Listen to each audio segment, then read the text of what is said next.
have a vision of doing 25,000 units between now and the year 2035. It's very important for us that everyone feels like, this is value that they're getting.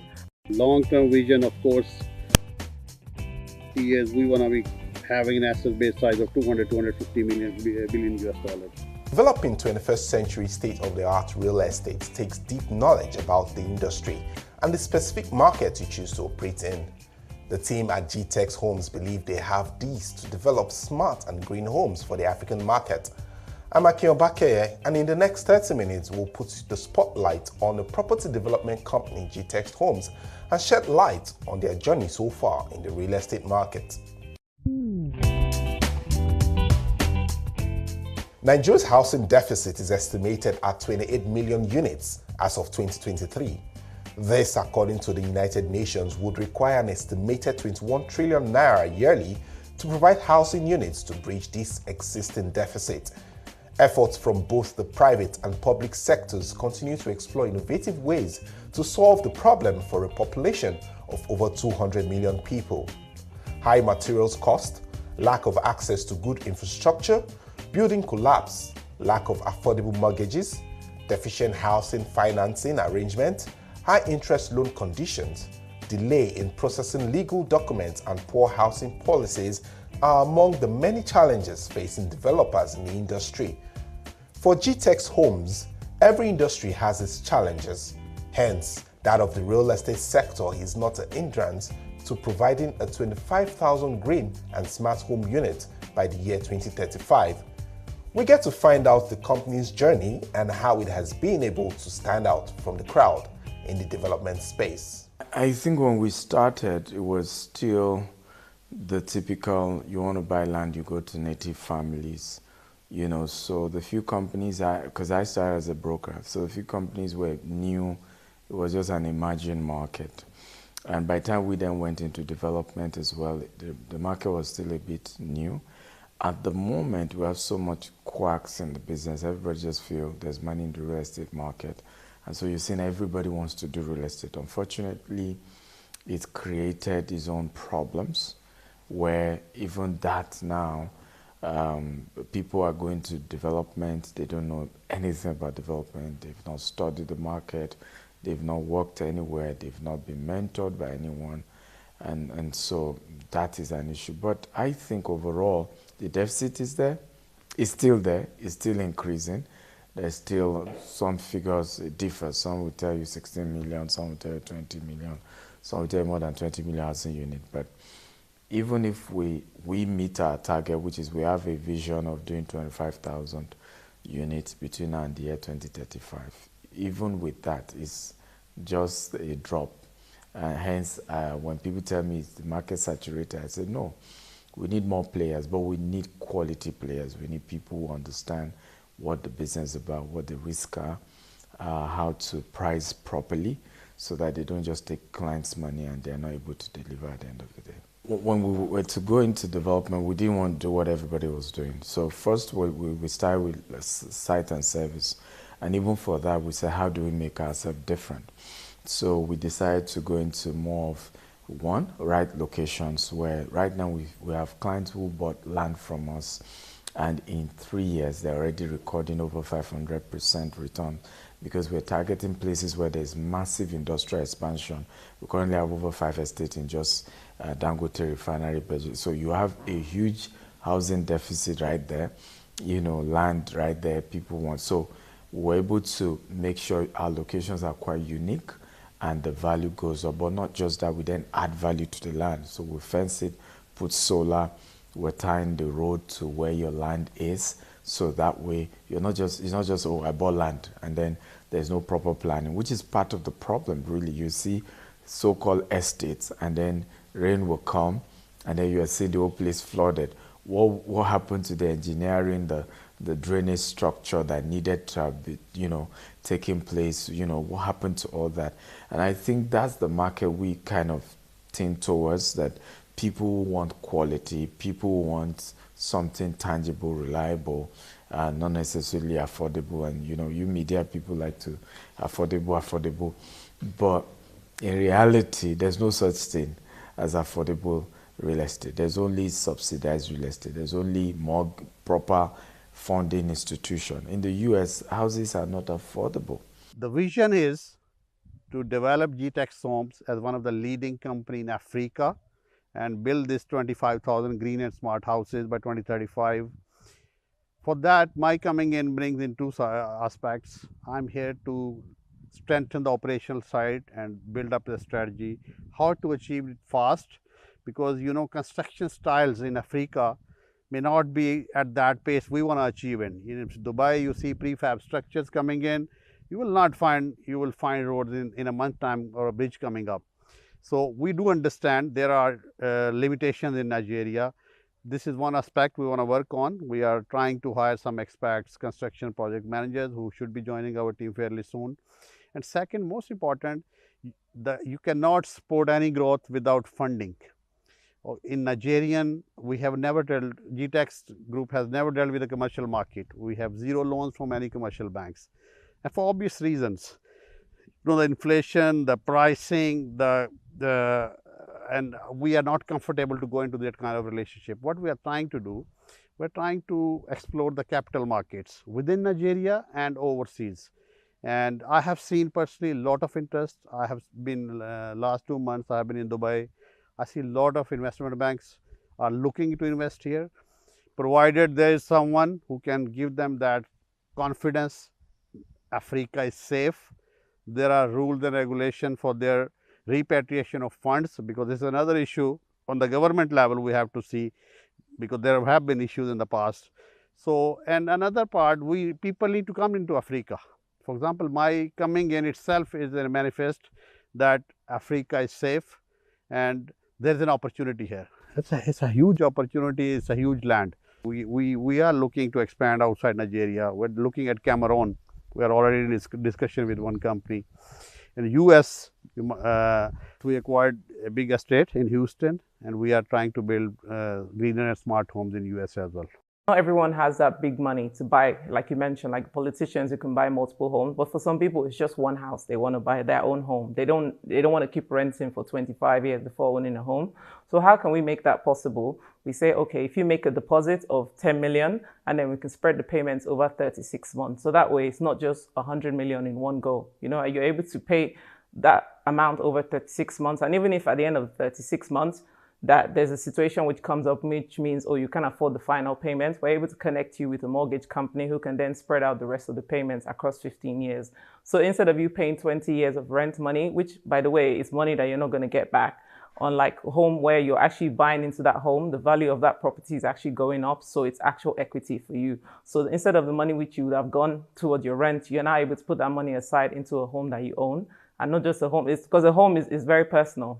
You know, you're going to spend money to furnish that home, to make it look as you want. Imagine doing all of that, and then you have to give the keys back to the landlord.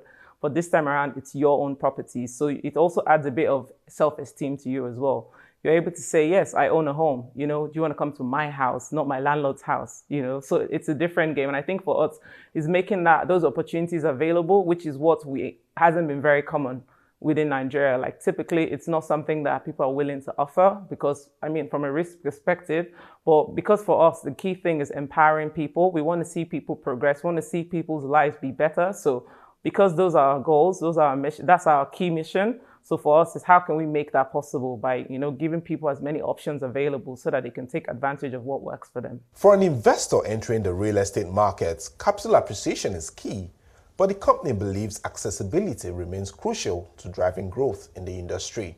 What we first of all need to understand about pricing is the fact that what I will use to buy one property in the US, I will use to buy 4 here. And when you also look at capital appreciation, we sometimes you see people say, oh, but the devaluation is eroding the profit margin. But what we fail to realize is that the profit margin is also increasing rapidly because of the huge deficit, right? It's only here in Africa that you can say you bought a land last year for, let's say, 5 million. And then a year later, because Lagos State announced something, it's now 10 million. You won't find that in the US. You won't find that even in Dubai where we operate or in the UK as well. So when you compare apple for apple in terms of capital appreciation, versus how devaluation and as well as inflation, you realize that there is still significant, appreciation and value in the market. As also because of the deficit as well. People just need the house. What I think we should begin to talk about is accessibility, not affordability. How do we make housing more accessible? I still don't understand why people have to do cash buying for real estate in Nigeria, right? And it's not our fault as developers. It's the banking institution. It's their fault. I did a transaction in the US, and because I don't even reside there, so we're always sometimes doing transaction as a foreign company, expanding into the US. And I remember, I don't need the local bank's money. I don't need anything. They just need to give a letter to my lender in the US stating the volume of transaction I do with them. Here in Nigeria, they are saying no. It shock you a bit. But that's the kind of, financial institution you have in Nigeria, right? It's not that robust. And then, of course, they too will blame the CBN for that, that, we're having issues with CBN. We're trying to get to say, okay, let's even start mortgage, because it's difficult. The best way we can help people is we can start a mortgage firm and tell people, hey, give us 20%, and we'll give you the house. Thank God we even own the house, so your house becomes collateral. You don't pay us, we take back our house, the way it's done in the US and other part. But they are telling me you need to deposit, is it 5 billion in CBN? We want to grow, but a substantial growth, a sustainable growth. We're targeting these homes which are eco-friendly, smarter and greener. We are unique in the market. But at the same time, we're conscious of the fact, and we are doing all the risk management, even arranging funding, looking at the Nigerian real estate space. There is a competition, but I think we're unique in and we might not be the cheapest in the market. So our target market is little different than maybe our competitors. And there are always, we see a lot of interest from Nigerian diaspora outside. So even we have an investment arm, we call GWest Capital. We do take investments and give them yearly returns. That's also a very secured structure. So we are conscious of the fact there are risks around, but we plan year by year a sustainable growth. GTEX Holdings says the bulk of their clients are people in the diaspora, and this drives their strong focus on meeting the quality standards of this too peculiar group. You said land is abundant in Nigeria for one, which is really good. But what we found is a lot of people were only concentrating on the very highly populous areas, but they didn't realize that when there's an area that's coming up, that means there's more opportunity coming. So now, if you imagine that many years ago, Lekki wasn't what Lekki is today. A lot of Lekki was sandfield. So some people saw into the future and they bought into Lekki, and now they're enjoying the rewards, because at the time when they bought compared to now, some people cannot afford the cost of them now. So what we're also doing, one of our properties in Ibeju Lekki, we've discovered that Ibeju Lekki is going to be the next future of Lagos. All of the big refinery, remember we've got Dangote's refinery across there. We're most likely, in the future going to have an international airport there as well. So you want to be where you're able to buy now at a price which by the time that area becomes developed, the value of your property will go up as well, just by nature of the fact that area, at the time when you bought, it wasn't what it was. But now we're in an area where, people can come in if they can afford it now. 10 years down the line, the value of the property has gone up. So in reality, we're not just going after the land that's already been built. We're also looking at the new opportunities, which is the beauty of being futuristic about it. Most of our because for us, we're focusing on green and smart homes. A lot of companies are not thinking about that. So we're a very futuristic company. For us, we're not just looking at it today, because as we all know in Nigeria, things change very quickly. But one thing that wouldn't ever change is the fact that the value of land will always keep appreciating. We are trying to build a very secured and collateral package for whoever funding is coming. First of all, there will be land-backed securities. We'll offer a full collateral package plus corporate guarantees. We will incorporate some incentives for these investment banking. Going down the line in 20 years, we might do a valuation of the business. We might take it public on the stock market. We might offer them some equity discounts. Tomorrow they can actually become shareholders in the business. So we have this kind of long-term planning going forward. So yes, there are issues at the stage, but I see a lot of growing interest coming into Africa, because there's a lot of money sitting in Europe. For example, I was in discussion last week with an asset manager company in Zurich. They are paying, there's a negative interest rate on deposits. So they are looking market like Africa, where they can invest in a secured platform. Greener and smart is the future. This is happening globally, and there are no boundaries for that. So Nigeria will not be in a standalone situation where that trend, we are trendsetters in Nigeria, and going forward you will see the competition will follow us. Looking on the investor side, I have seen growing interest of the investment banks in this particular market niche. Yes, they want to be secured, they want to have a collateral package which will satisfy all their requirements, but at the same time, even the shareholders or the hedge funds, they prefer this kind of investments which are socially responsible, and at the end adding back and giving back to society as well. There's a go on that, because we're talking of green and smart homes there. So a lot of the technologies, have not developed yet. We are, of course, working on starting, I think we're working on starting a hub, and the goal of the hub is just you can call it Contech, construction technology hub, where, and we'll probably be the first to do that in the whole of Africa.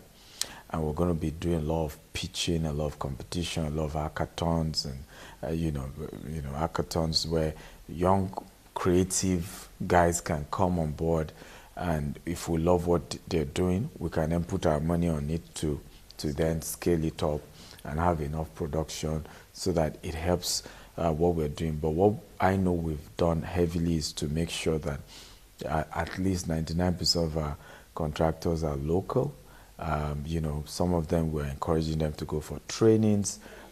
Some of them, we're doing everything we can. What does the future hold for GTEX Homes? What we are trying to achieve as a company, we want to develop but a sustainable model. We don't want to over expand or overburden our balance sheet. Even the funding which we are trying to aim, it will be project basis, so the cash flows are secured. It goes back from itself during the life cycle of the project. So we don't want to have a typical general lines and overburden ourselves. And what we are thinking, and I'm in discussion with some asset managers and the hedging companies, we're trying to do some hedging arrangement around NERA in particular. It's a tough call. Even yesterday we were in discussion with one of the senior politicians. So he mentioned, he said, all is good if few things are tackled. And I hope we can achieve, and we are very optimistic. Well, it's to be the largest green and smart home developer in the world, right? And beyond that is also, because what people don't know is that our vision is just, evolving phase by phase. We intend to be, to get into several sectors, because, for example, the house is just the base. So when you build an estate, they need to shop. Right, so we intend to at some point have some of the largest retail, infrastructure in the whole of Africa. They need to go to movies, they need schools. So for us, we must build Africa, and Africans are the only ones that will build Africa. Thinking that foreigners is when they see how much you've put in, that they can say, okay, let's support you. I mean, it was Emiratis themselves who started investing in Dubai, in UAE, that convinced external foreigners to come and start investing. So we have to do it, and we're working on that. So for us, is media, entertainment, retail, agriculture. We're already into agriculture because we're a group of company. Tech, we're already into tech, but there'll be heavy expansion in the area of prop tech, fintech, and so on. Some things we don't need to share now, but it's definitely a mega vision. But for us, is the short term is achieve the 25,000. Now you have the foundation to now begin to put all these other things on. Yeah. So you start with 6-month internship. We have a program scheduled. We onboard you into the system. Then we have you go through the different onboarding stage where we're going to teach you how to market, we teach you how to sell, we teach you how to be bold, we teach you how to understand the product knowledge. So there are a lot of things that you're going to learn within that 6 months. We also give you the power to be free, to be yourself, to, contribute to why you are, even while you are, running through your internship program. You have the right to explore, to bring in your own ideas, provided it matches with the company's culture and all of that. So we put them through that 6-month internship training that would help them to brush up. So your skills doesn't even matter. We have a lot of people who study Yoruba that are with us, and they're great marketers now. We have someone that used to be, she used to be a therapist, and a lot of people, but they come into the company without knowing or having any skill at all. We have a program already. We have an academy called GTEX Academy. So from that academy, when you come in for the 6-month program, we run you through the step-by-step what you need to learn, and you learn that within the space of 6 months. And we have a lot of people selling, within 2 months already, making millions. We just had one that sold 60 million within the space of 3 months of shipping. And she knows nothing about marketing, nothing about real estate. She just came in through the program called internship. Then she goes through the academy, you learn a lot. So your skill doesn't even matter for us. We have what it takes to actually put you through the step-by-step processes to help you, match up with what we want and how to sell better. Little drops, they say, make an ocean. Stakeholders in the real estate industry have a crucial role to play in addressing Nigeria's housing challenges by coming up with innovative concepts and solutions for the real estate industry. I'm Akin Obakeye, and that's all we can take on this episode of Focus On. Thank you for watching. Bye for now.